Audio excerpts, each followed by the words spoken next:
We all know who the number one pick is in your rookie drafts, but where do you select the other running backs in this year's rookie class? We break down the whole rookie running back class for 2025, plus a couple of absolute bargains on rookie draft day on the Fantasy First Down.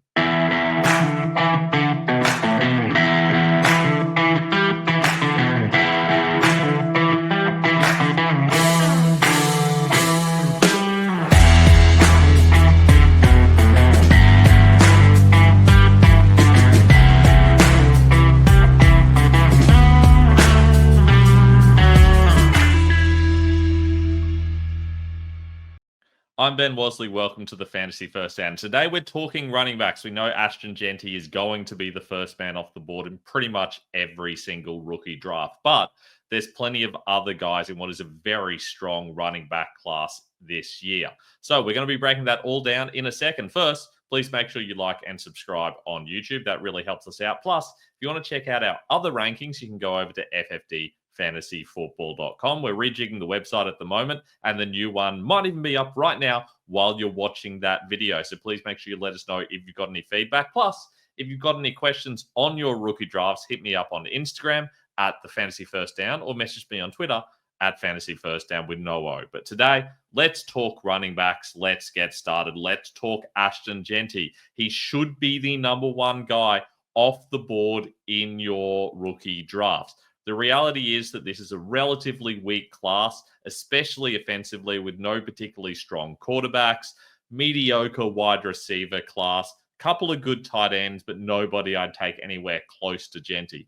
The only exception potentially is in a situation where it's PPR. You're starting maybe 3 wide receivers and a couple of flex spots, making wide receivers extremely valuable. Even then, realistically, you're probably taking Jeanty or just trading out. This is a situation where he is going to be a fantasy stud for years to come. I don't believe in the talent as much as many people do, but I still believe that he is a guy that you absolutely must take first overall. It's going to be an interesting conversation as to where you take him in dynasty startup drafts and redraft leagues, but that's a conversation for another day. Today, we're going to be talking about the other running backs, and we'll start off with Hampton. As you can see, based on those green circles, he is number 2 for me as a dynasty running back, but I have him very close to the other two. I don't think he's clearly ahead, and that's mainly down to situation because I do like the talent. I do feel like the situation is awkward because of the existence of Najee Harris there. Harris wasn't particularly good when he was at Pittsburgh, but if you don't consider the fact he was a first-round pick and just consider him as a running back, he was absolutely fine. Definitely a starting running back for the NFL. He is not going to be a backup. This is going to be a committee situation. And we don't know who's going to get the heavier share, and it might switch based on the week.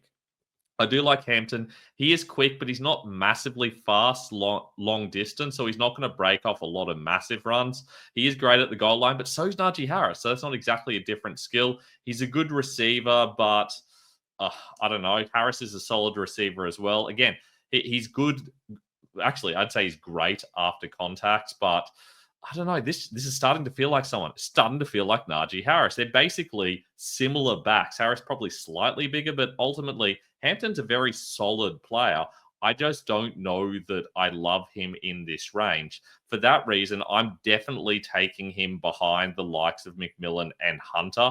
And depending on his situation, I could see an argument to have him behind Golden, for example. Probably wouldn't take him there. But I do think there is a reasonable argument depending on your league setup. And if you've got a weird league setup, please keep in mind that I do personalized rankings for your unusual leagues. I'll write up rankings and basically order all the players based on your league settings as I would draft them to help you out on draft day. So make sure you hit me up if you've got any questions on that. Now, as for Hampton, he's slightly in front of Quinshon Judkins for me. Judkins is someone I'm way higher on than most. I understand that Henderson is a very good blocker, is a very solid player, but look at that situation that Judkins goes into. We know that the Browns love using their running backs. They have some big games, but they absolutely don't trust Jerome Ford. And the guys behind that are guys like Pierre Strong, who wasn't even a starter ahead of Ford, and Sampson, who was obviously drafted a couple of rounds later. So Judkins goes in as the clear starter, and I do think he's going to get a heavy load. He's basically getting what Nick Chubb was doing previously, but he's young and fresh. He's big, he's fast, he's athletic, he's got good acceleration. Look, he's an okay receiver. He can run basic routes, but it's not like they've got an excellent receiving back there anyway. So I do feel like Judkins is going to go into a good situation. He's someone that I want on my Dynasty team. I feel like I'm going to get a reasonable amount of him because I'm taking him 5th overall in pretty much any league situation. I know that Jeanty and Hampton are going to go early, but Judkins tends to fall. So that means if you're in that kind of 5 to 8 range, you can get an absolute bargain with him. Basically, whichever one of Judkins and Henderson falls to you in that range is a really good player to take because this is a very strong running back class and a weak wide receiver class. So if you can get your hands on one of those guys, you put yourself in a good situation. Henderson, very good player. We know both of these Ohio State guys are strong and in other classes would be even higher up. Henderson, excellent blocker, does what Stevenson can't do from that perspective. So for that reason, I do think he probably starts ahead of Stevenson, but they gave Stevenson a pretty darn big contract recently, and I do think that's going to hold Henderson back a little bit. That's why I've got him ranked below Judkins, or one of the reasons I've done that anyway. We know he's very fast, which Stevenson isn't, and he's pretty strong. He's not particularly elusive, and he's only an okay receiver, so it wouldn't surprise me if we see someone like a Gibson as a change of pace, and if we still see Stevenson potentially around the goal line, depending on the situation, but Henderson should be the lead back in this situation. For that reason, I'm taking Henderson 6th overall in most rookie drafts. In Superflex as well, I still have him ahead of Cam Ward because I do feel like he's a very solid player who's going to get the job done for you long term. Just keep in mind, these aren't players you should be trading up for or going out of your way to get. This is a really weak class in general. In general, I'd rather trade out of this class entirely. I'm definitely not going out of my way to get these players. And I do think that Judkins and Henderson are going to fall because people are going to be really excited about the likes of Colston Loveland and Tyler Warren, but I'd much rather these running backs if I had the choice. RJ Harvey was the other running back taken in the 2nd round, and I didn't understand this pick at all at the time, and I know that I wasn't alone. Harvey doesn't really fit a need for them. He's quite small. He's not a particularly talented back. He was a massive reach at the time. I don't really understand why they did that. He's small, he's quite elusive, but he's not a natural lead runner. Certainly not for the NFL. He's a solid pass catcher, but nothing special. And worst of all, he's not even a particularly good blocker, which begs the question who they're going to have in there.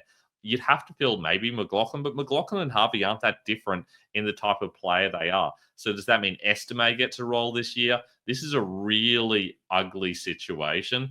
I do still think Harvey is probably the lead guy here, but I don't think it's going to take very long before we establish that he's just not very good. And I feel like that's not the kind of guy you want on your fantasy roster. Having said that, in a generally weak class, I think it's still reasonable to take him middle of the 2nd round, early to middle of the 2nd round, because he is ultimately going into a situation where he's probably the lead runner. But I would take him after someone like a Cam Ward, probably in Superflex, certainly, but maybe even in one quarterback, depending on what we need. Definitely behind Caleb Johnson and a lot of the wide receivers, the first 4 wide receivers, and both tight ends as well. So Harvey is someone I don't particularly want on my roster. Caleb Johnson, on the other hand, I would be perfectly happy to have. I feel like this was great value for the Steelers to get him in the 3rd round. We know they needed a wide receiver. They let go of Harris. Warren is back, but they still need that big back. The problem is that we've seen how they use that big back. It's not a lead back situation. It's very much a committee with Warren. And I imagine they're going to do something very similar, potentially using Gainwell as a 3rd down back as well. So that really could help Johnson. For that reason, I'm not willing to take a massive risk on him, but I do feel like the talent is there. He's a good downhill runner, not the greatest blocker, pretty average receiver, but he was a good value player. And if he'd been taken in the 2nd round, I would have been perfectly happy with that. So for that reason, Johnson goes ahead of Harvey for me. I'd be taking him towards the end of the 1st round. And if you're picking towards the end of the 1st round, you probably won your league, meaning you're not desperate, meaning you can take a risk on someone like Johnson.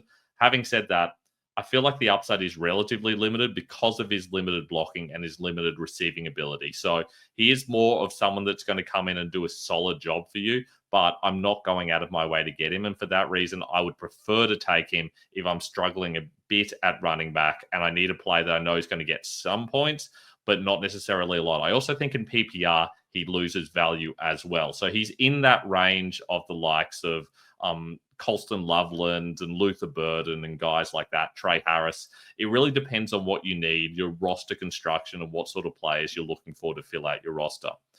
Coming up after those guys from a dynasty perspective for me is Cam Scatterboo, but he did go after Tootin, who of course went to the Jags. And this is a very risky situation. This could go in any direction. He could entirely take over from EDN and Bigsby and become the lead guy in Jacksonville. But he is a 4th round draft pick. And that means that he could ultimately be a backup as well. Guys drafted in the 4th, 5th round as running backs are expected to be backups who potentially threaten at some stage. It's not like other positions where they're more special teams players.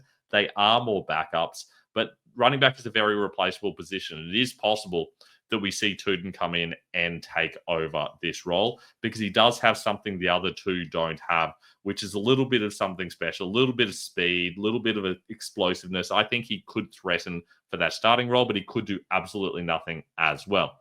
For that reason, I'm not willing to go out of my way to get him, but I would happily take him late 2nd round, especially if I'm challenging, because that upside is there of being a starting running back. I do feel like, though, the floor is significantly lower for him than it is for a lot of these other guys. I feel like Scam Cataboo kind of falls into that similar category. Different type of play, more of a big runner. Something that the Giants don't have. Obviously, Tracy was explosive last year and did a great job. And, of course, my colleague Kiwi called that one last year. Tyrone Tracy was his guy. He staked his claim on that. He's done this a few times. He pulled this off with Puka Nakua a couple of years ago where he said he wants Puka in every league. He wanted Tracy in every league last year. I'll talk about soon which running back he wants this year because it surprised me as well. But, look, I don't know. Can Scatterboo get ahead of Tracy? I think probably he can get ahead of Singletary, get a lot of the goal line stuff and do a little bit more of the heavy lifting. But that's outside the goal line work. That's not particularly valuable for fantasy. So he'll need to really take over and show he can be the number one guy. I do feel like the talent's there. If he'd gone the 2nd round, it wouldn't have been the end of the world. It's just a deep class. But what do I expect from him from fantasy? Well, I feel like he's a little bit safer. I feel like there's going to be more of a role than for Tootin. But again, I'm still only taking him mid-2nd round, probably later 2nd round in a super flex league. I just don't feel like the security of roles there because of the guys that are around him. The Giants are obviously trying to rebuild, but Tracy's not exactly been around for a whole lot of time. And he is a talented runner. So I feel like at best we're sitting with a committee situation here. Having said that, if you want to talk about committee situation, look at what Carolina's doing. I don't understand this pick. Trevor Etienne, I mean, for me, the upside isn't there. He's a pretty average runner. He wasn't anything special at college. I don't like this pick in general. He's quite small. He's quick, but he's quite small. He offers something a little bit different to what they have at the moment as that change of pace guy, but Hubbard and Dowd will basically do all they need, and they only just drafted Jonathan Brooks last year. I know he's injured again, but it's not like they're challenging at the moment anyway. So I don't know why they keep picking up running backs and try to focus like that. I know they want to run the ball, but they just gave Chuba Hubbard a heap of money. Getting another running back here doesn't really make sense for me. So I'm not really sure what they're thinking here, but I don't like it at all. He's way down for me. I'm not drafting him in most leagues. I feel like you'd have to be playing, I don't know, a league where you're going into the 5th or 6th round sort of before I'm really seriously considering picking him up. As for deeper leagues, I mean, there's not that a lot of upside there. He's not going to get past Hubbard. So you're talking about a guy who maybe could be a PPR weapon, but again, I don't think he will be. He's just someone, no interest in Trevor Etienne at all. Woody Marks, on the other hand, I do quite like. I had him in college fantasy last year. He was excellent. Did a lot of good receiving work for USC. Was excellent for my college fantasy team. Little bit of a bargain here in the 4th round, realistically. And I think there's upside here for him to take over for Joe Mixon, who's well into his 30s now, from a running back perspective. So I really like Woody Marks here. Really good receiver. I think he slots in immediately ahead of Dameon Pierce and eventually takes over from Mixon. So the upside's there. I wouldn't be drafting him if I needed a back straight away, but I also think that he's going to be one of the more valuable handcuffs this season. If Mixon goes down, all of a sudden, I think you've got a guy that could be quite a useful weapon because we've seen he can carry that load and play on all 3 downs. So I'm encouraged by Woody Marks. I'm thinking 3rd round, mid to early 3rd round, if it's a 1 QB league. Obviously, we're talking 12-team leagues here. I like the idea of picking up Marks. He's my number 10 running back off the chart. And Jacquez Hunter, very similar situation, but his situation's uglier because they've got Blake Corum, who they drafted early last season. Kyren Williams is consistently having issues and not being quite consistent enough despite getting a lot of carries. We expected Corum to at least be involved, and he wasn't much last year. So it's hard to know what to expect from Hunter. He's a very physical downhill runner, and I do feel like he's going to offer something, but what exactly? I don't know. They traded up for him, so they clearly saw something. Corum is a smaller back, and Williams isn't exactly huge, so it's possible they just want someone to use in those kind of like third and short, second and short situations where you want to bam a big guy in there and around the goal line. That's not great for fantasy. But it's not like they traded up for him to get a special teams guy either. So I do feel like there is a little bit of upside here. I just feel like the chances of it hitting is very low. So for that reason, he's more of a later end of the third round kind of guy. I'm kind of sitting in around these same other guys in that 12, 13, 14 range for my running backs. Dylan Sampson obviously also went to the Browns behind Judkins, which should tell you where they expect him to sit in the depth chart. Look, he probably could have gone earlier. I feel like he was good enough to go earlier, but this is where we ended up. Very different type of back to Judkins, much smaller type of guy, change of pace option, but not a great blocker. So I don't think we're going to see him on third downs consistently. That begs the question exactly what this is going to mean for him in this situation. Wouldn't surprise me if he's used a little bit more on special teams than he is here, but we'll have to wait and see. I personally don't love the idea of getting him into my team, but it is possible that they just decide that he offers something different from Judkins, becomes that change of pace guy, and then with an injury, all of a sudden becomes the lead guy in a season or two's time. For that reason, I'm willing to take him late third round, but I feel like the floor is pretty low, and I'm not willing to go out of my way to get him. Jordan James becomes the next San Fran running back to be drafted. They seem to get one every single year because they go through them so quickly. And we saw last year just how many they can get injured at a time. Obviously, McCaffrey should be the lead guy, and nobody else is going to get touches when he's healthy, but McCaffrey's aging. They got rid of guys like Jordan Mason and Elijah Mitchell, which brings Guerendo in as possibly the new lead guy after that. But I don't know, he wasn't exactly special last year, and that gives James an opportunity. He's solid value here. He could have gone a round or two earlier. So we saw he looked very solid in college last year. I feel like he could come in as a backup, and then when San Fran does what they do and get injured and bring the next guy up, James all of a sudden becomes a weapon. So for that reason, willing to take him late third round, early fourth round, but the floor is ultimately very low, and you're probably going to have to be very patient with him. Jaden Blue, I absolutely can't work out. I don't know what the Cowboys are doing and why they're waiting for the fifth round. Admittedly, it's better than last year where they didn't draft anybody, but I don't know. They just don't have the players here. Blue's a speedy player. He offers something Javonte Williams and Miles Sanders don't from that perspective. But I don't know, is he going to emerge as a starter? Maybe. I do think it's legitimately possible. And we have seen them give lower down guys the starting job in the past with someone like a Rico Dowdle, but it's not going to happen straight away. Javonte Williams is going to disappoint for a few weeks before we see Blue get in there and actually have a chance. But I feel relative to most of these guys in this range, he is someone who could actually become a starter. I'm willing to take him late second round. Depending on the situation, will depend on where you take him relative to someone like a Tuden. I really struggle with him versus Tuden, for example. I feel like it's a far better situation, but a far worse player. But with running backs, it is often about the opportunity. For that reason, Blue's someone that I typically prefer. I just feel like the upside is very limited, and you wouldn't expect him to be around for too long. In fact, if you get him in and he gets that starting role, I'm selling him as quickly as possible because I don't think it is lasting based on talent. DJ Giddens, I mean, look, good pick by the Colts. They need someone behind Jonathan Taylor, but I do think that even if Taylor goes down, Herbert gets the first crack. Giddens could easily have been taken earlier. He's tough. He's a good receiver, and I feel like if there's a Taylor injury, it's a bit of a committee where Herbert's doing a lot of the running work and Giddens becomes the receiver.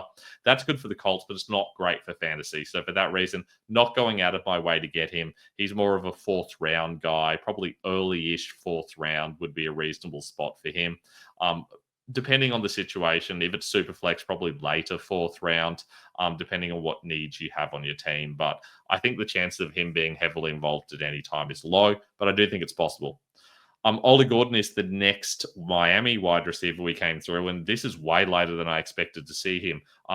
Late in day 3 is not what I was expecting. I thought it was possible we see him on day 2 even, more of a 4th round sort of guy. He's big, he's got very good speed, but the biggest thing is he's a very good receiver. The problem is he's not a great blocker. So I do feel like this is more of a development situation.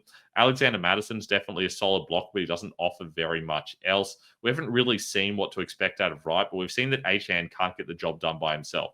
So it is possible this is a 3-man committee, which maybe starts with Madison there and then Gordon kind of slides in there eventually. We've seen the Dolphins do that previously, but I wouldn't expect much from him in the near future. And even if he gets into something that looks like a fantasy relevant role, the ceiling is very, very low while Achane is around and probably while Wright's around as well.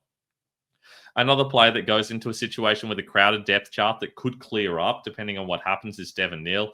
He's a talented player. Could happily have seen him go earlier. I wouldn't surprise me at all if he takes over from an aging Kamara and Kendre Miller who can't seem to stay healthy. That would be a totally reasonable situation. He's strong. He's explosive. This was the right range for him. And yet I can imagine a situation where he does get an every down role. I just don't expect him to do very much with it with the struggling Saints. And I think the chances of them giving up on both Kamara and Miller is pretty low, admittedly. They also have other guys there as well, like a Clyde Edwards-Helaire, for example, who aren't going anywhere. So for that reason, I don't feel great about Neal, but I'm willing to take him very late 4th round into the 5th round if you go that deep. And in a deeper league, I do feel like the upside is there. Khalil Mullings, I'm not interested in at all. I don't understand why he was drafted. I don't think this is a situation where we're going to see him used at all. He's not someone I'm interested in fantasy at all. Into the late round guys, mostly 7th rounders. Taj Brooks, another guy that I'm not particularly interested in. I feel like this is Brown, and I mean, if Moss can stay healthy, Moss, but they brought Pirine in as a receiver as well. I know there's an opportunity based on the depth chart, but I'm just not a very big fan of Taj Brooks. I don't think he belongs in this range. I don't think he's going to threaten any of the guys ahead of him.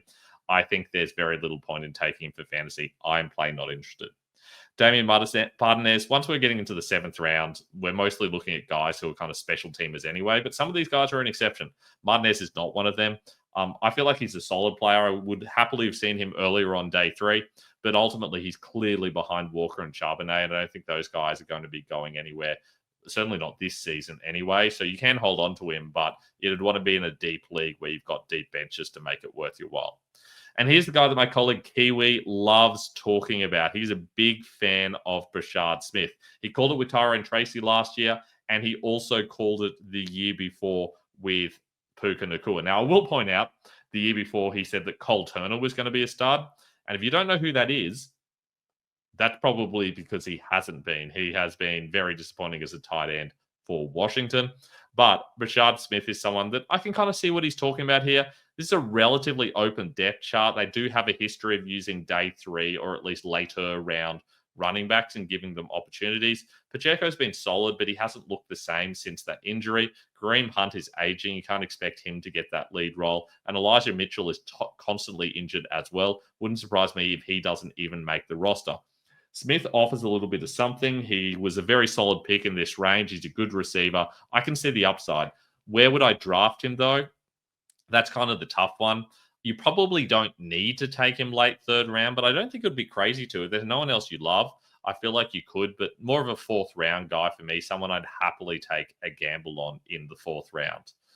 Kyle Manangai, I mean, this is a situation where he's definitely behind Swift and Johnson, but look, he could rise. I do think Travis Homer is probably involved there as the receiver. I think it's entirely possible that Manangai doesn't even make the roster. I don't think he's so amazing that he's going to, and I don't think he offers enough in special teams to really be the guy that's going to take over that role. But he is good in the red zone. He's very physical. So if he can make the team, he's going to have that role around the red zone if one of these guys is out. But I do think it might be a struggle, and I feel like his lack of special team skills might play against him here. LaQuint Allen, I mean, for me, he's not even in the top 4 on this running back depth chart. We talked about the possibilities there that guys could kind of come down. Etienne and Bigsby haven't been great, but I don't know. I don't see any chance of Allen doing much of anything. He is a good receiving back, but I don't know, they're really lacking in that area there. Best case scenario, he comes in as kind of like a third down back, but how much value is that really going to offer you for fantasy? The ceiling's very low, but there is a possibility. And Phil Maffa goes to the Cowboys. I talked about Blue having a chance. I don't think Maffa is the guy. Look, we saw in college he was kind of solid and okay, but he wasn't exactly anything special. I just don't think he offers enough to really even fight for a spot on this depth chart. Probably should have been an undrafted free agent, but he was drafted in the last dozen or so picks. So it's not the end of the world. They drafted him here. I just don't think he's got the talent to really make a play for a starting spot. Might get the end of the roster, but I doubt that's going to happen as well. Finally, Ja'Cory Krosky-Merritt. I mean, this is actually a relatively good pick in this range, and it wouldn't surprise me if he can fight his way up the depth chart. There are opportunities here. Jeremy McNichols is obviously pretty positive last year when called upon, but realistically, this is Brian Robinson and Austin Eckler's depth chart, but that can't last for that long. Eckler is aging and hasn't looked like the player he used to be. Brian Robinson is really just an early down guy. So it is possible we see Krosky-Merritt get an opportunity as someone I thought would be drafted a little bit earlier than this. Finally, a couple of undrafted free agents I wanted to highlight. Marcus Yarns, another guy that Kiwis talked to me about a little bit. Look, that depth chart has some openings. It wouldn't surprise me if he rises up a little bit and at least makes the roster, but I don't feel particularly interested in him. He's just someone I wanted to mention. Same thing with Donovan Edwards. Look, there are opportunities there, but I feel like it's all Allen and Davis if something happens to Breece Hall. Edwards did some good stuff in college, and we did think at one stage he was going to be drafted a lot higher than this, but it's become evident that that is not how the NFL feels about him. I think there's a good chance he doesn't make a roster and just bounces around practice squads. And that is all we have for running backs for today.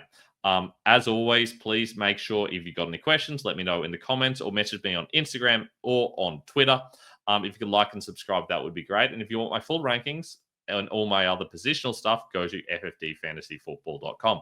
I'll be coming back in the coming days to talk about wide receivers and tight ends. Then we're going to go into full dynasty rankings, and then I'll be talking about what we can expect from these rookies if they go on in redraft leagues, where you should draft them in redraft leagues and what you should expect from them this year. So make sure you hang around for that as well. It's going to be a long fantasy season. Looking forward to spending it with you. Thanks for joining us again on the Fantasy First Down.